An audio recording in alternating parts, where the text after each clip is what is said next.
తెలంగాణకి నువ్వు కావాలి, కట్టెతో కొట్టేవాడిని వద్దని కాలితో తన్నేవాడిని తెచ్చుకున్నారు ఈ తెలంగాణ ప్రజలు.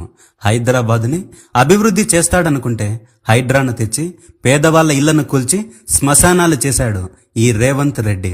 దేవుణ్ణి చూద్దామని గుడికెళ్తే 2 నెలల పసికందుని కాలితో తన్ని చంపేసిన కనీసం కనికరం కూడా చూపలేదు ఈ ప్రభుత్వం.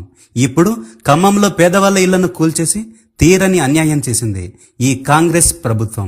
ఒకటా రెండా ఇలా చెప్పుకుంటూ పోతే వందల్లో వేలల్లో తప్పులు చేసుకుంటూ పోతూనే ఉంది. ఈ ప్రభుత్వానికి ఏమైంది? ఓవైపు దగ, మరోవైపు మోసం. ఎవరు నోరు మెదపరేంటి? తెలంగాణ ప్రజల్లో పౌరుషం చచ్చిపోయిందా? ఉద్యమాలకు సిద్ధం కండి. తెలంగాణ బానిస సంఖ్యలను తెంచి పడేయండి. 10 ఏళ్ల కేసీఆర్ ప్రభుత్వాన్ని చూశారు కదా.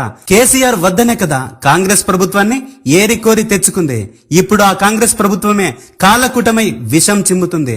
ఇప్పటికే చాలా లేట్ అయింది. తెలంగాణ నీకోసం ఎదురు చూస్తుంది.